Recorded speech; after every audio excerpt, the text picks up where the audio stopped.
Welcome to the Merlin Boys vlog number 3! Yes, boys, and we are here in Alton Towers in the chapel, the land of the free and the home of the brave. Please ignore if you can hear the darts in the background, but yeah, look at all these Christmas trees. I actually think Alton Towers have bought every single Christmas tree in the whole of Stoke-on-Trent. And now we're looking over at Mutiny Bay. Like, I've never seen this lack of waterage. This ride, great in summer, not that great in winter. As you can see, no water, not even running. Come on. So in the Alton Towers Festive event, there's not many rides that are open. So we've got Hex, we've got, mate, I literally don't even know my rides half the time. So we've got Hex. What else is open? Hex, Curse of Alton Tower, Curse of Alton Manor, idiot. I literally think that's it. And then whatever else is in CBeebies land. We're hoping to go over to go to the World of David Walliams. See if they have renamed it. I just have to cut myself out there because that is definitely making the cut what I just said. But we're going to go over to this other area. I want to see if they've actually done any rebranding actually, because David Walliams is obviously allegedly. So we're going to see if he has actually had his name taken off one of the areas in Alton Towers. I feel like Alton Towers really missed a trick here. What they should have done was maybe put some big inflatables. Big area, nothing to look at apart from a bit of grass. They don't even realise that they're going to have all these barriers around that are stopping people from going places. So to be honest, I wish I was hibernating as well. It's absolutely freezing today. It's about 2 degrees in the sunny area of Stoke-on-Trent. Once again, I was going to try and use some of this footage, but then the people that I was with, a roller coaster Ryan Rita, was talking absolute rubbish, and he tried to convince me that the flags over the top of this are all in different types of countries. It's not at all. For me, wait a second, oh, is that all Sweden? No, it's not. It's literally just a present in a slightly different shape. Okay, the present here. Yeah, they are not flags of different countries. I feel like Hex is meant to be a bit more of like a scary ride, trip with your mind. I don't think with the Christmas theme, and it kind of takes it to that level. Oh my god. Cool though. Cuckoo Cars, that all looks like it's closed. Obviously got a Christmas event here, all the tables. I mean, who's sitting out on these tables in this weather? It's freezing. And then everything else, seems like it's all blocked off. So we're kind of hoping the fact is if we're able to actually see if the David Walliams area is even open or has even had any rebranding. Let's try and see if we can get a closer look. So I'm not the one to be a naughty person, but it looks like the barriers are obstructing your view of what's going on. The Sky Ride looks like it is preparing itself to be open for the new year. To be honest, some would even argue actually the scariest ride at Alton Towers. So we've come into Cuckoo Land now, trying to see if we can get an even better angle and see if they've actually changed the name of the area of Alton Towers called David Walliams. So can't really see anything. So I was trying to get a bit of a dramatic update, but hopefully, if anyone's even made it this far into the vlog, let's go on to Hex. Hopefully to see if they've done any Christmas theming for our festive time of year. I cut that clip for me just now thinking, hope it's warm in there, because it's currently 2 degrees and the obnoxious Christmas music in the background. If anyone from Alton Towers is watching this video, please can you give us some free behind the scenes? I really want to know how Hex works. Now to experience the speed run of Hex that we're going to be going into now. I'm trying to zoom in on his bald head. We're going to ignore that I said that, he'll get very upset with me. So yeah, walking to Hex at the moment. I'm going to be honest, they've not even put any Christmas theme in here. I thought they'd continue on, probably run out of Christmas trees because they've put them all in their main entrance as you're coming in. I have never seen so many Christmas trees, and I'm surprised the people of Stoke-on-Trent even were able to go and get one. But winding our way through the queue now, coming closer and closer towards the front of it to go on Hex. Hopefully it should be warmer than it is outside, and I will see you on the flip side. So initial reaction coming out of Hex, I'm going to be honest. So one of the 7 wonders of the world, nobody really knows how it even works. How have Alton Towers even passed that through health and safety of flipping a ride completely upside down with only just a lap bar? Mr. Alton Towers has a lot to answer for. Okay, one cool thing is that as soon as you walk out of Hex, you go into the little garden bit. This is really wicked. And seeing some of the behind the scenes of Alton Towers that not many people even appreciate and or look at when they're leaving. So, I actually don't think I've ever come out of Hex and been like, what a cool little garden. I mean, is this behind the scenes I don't know about? Front door's open. I'm sure Mr. Alton Towers will not mind. Low doorway, mind your head. Guys, we are in uncharted territory. Enter the chapel, a special part of Alton Towers. Behind the scenes, completely unlocked for the Merlin boys. Whoa, this is sick. Yo. Lads, we are going places. This is so cool.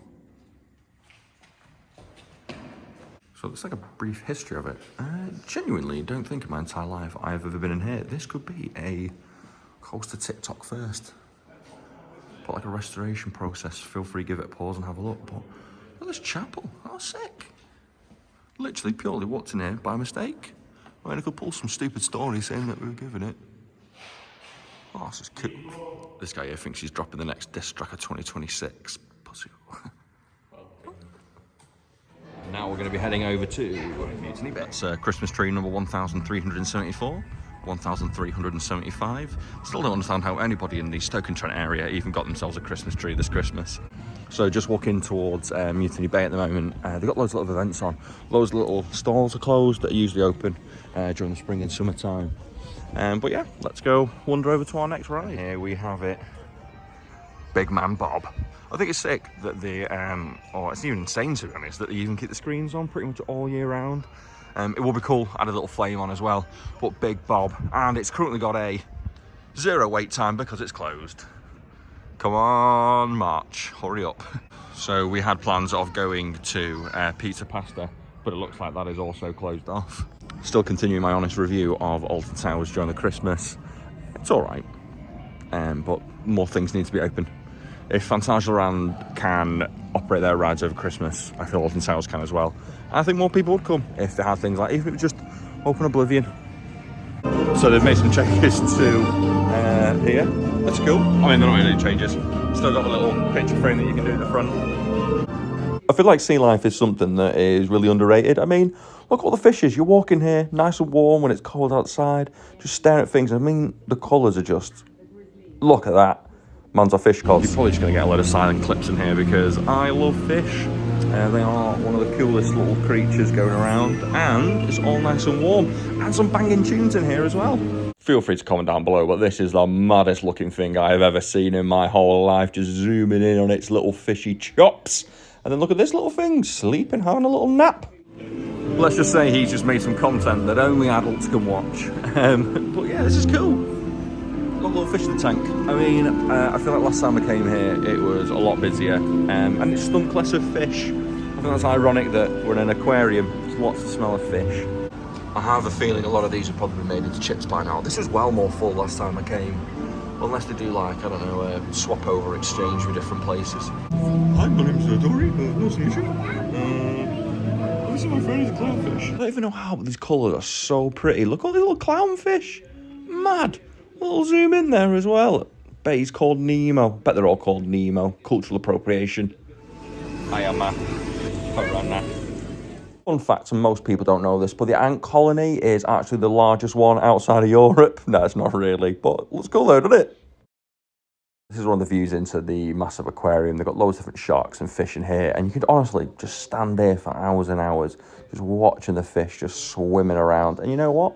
Best thing is, completely free, including your Merlin pass, and you just have a little stare at some fishes. Fly like a bird, I'm gonna fly away. Lionfish, you know, these are actually an invasive species in Florida, and they actually eat them. I mean, I probably want to eat them, pretty poisonous. Them spikes on the top look sharp. Are you having a really good time? I don't usually review products, but these right now look an absolute bargain. £10, baubles, re-gift them next year. That is absolute nightmare fuel. So now we're back in Mutiny Bay, and we might get ourselves onto the cannonball spinners. So we were going to go on some of the other rides, but we've now realised that the Pizza Hut does an unlimited buffet, and it's a Tuesday. So we are going to get our fat little bottoms over there and go get ourselves some unlimited pizza and pasta, but from Pizza Hut, not sponsored. I still stand by the theory that they've taken every single Christmas tree from the Stoke-on-Trent area. Like, how many is this? And look, you've got the world's biggest one over there. I actually think it's mad how big that Christmas tree is. I mean, don't get me wrong, they could have taken every single tree out of the Stoke-on-Trent area, but that one 100% had to have been flown in. There is no way they brought that from Stoke. I also feel like I'm bashing Stoke-on-Trent this area. It's actually really quite nice. Went to university there, so big up the Stokies. Crazy to think that over here, only a couple of months ago, was the firework display, and everybody absolutely popping off. And now it's a couple of stars. Exactly what's going to happen in November 2026. I am not here for it, unfortunately, but I think it's really cool. So I'm really hoping it blocks out this obnoxious music in the background. But here to see what's going on with the new ride, Bluey. I'm going to be honest with you. Feel free to pause the video here if you want to scan that QR code and find a bit more info. Oh, this is the Bluey ride. I mean, that's blue, that's green. I'm assuming it's probably got something to do with the local area complaining about the ride heights and things like that and not being blocked out by the tree line. The colour of things actually rides being quite visible to the local people, so I'm assuming it's green to hide it, but it was really cool though. And then it's going to be a sick little ride for people who are becoming future roller coaster enthusiasts. So that concludes our Alton Towers vlog number 3. Oh man, this is great, isn't it? Excited to see what happens in Alton Towers for 2026 and what is going to come. But still, they have literally taken every single Christmas tree in the whole Stoke-on-Trent in order to fund this. What is quite good about the car parking though today on the Christmas event is that it's actually free, so you don't need to pay. So usually I think it's about 15 quid, but effectively you basically got premium parking right outside the front of Alton Towers, and then you can just quickly walk to your car, go home if you need to, and then come straight back again, completely free. Obviously you've got to pay for your pass to get in, but worth it if anyone's thinking. There might be a slight extension to this vlog, so this might end up just being like a fake outro, and then I end up going to us eating as much pizza as we possibly can. Oh my god, vlog number 4. I mean, if anybody just wants to see any more vlogs, please let us know. Like, comment, subscribe. I think at the time of this got about 50 subscribers, so pretty good for only posting a couple of good videos. The rest of them are rubbish, but if anybody would like to, greatly appreciate it.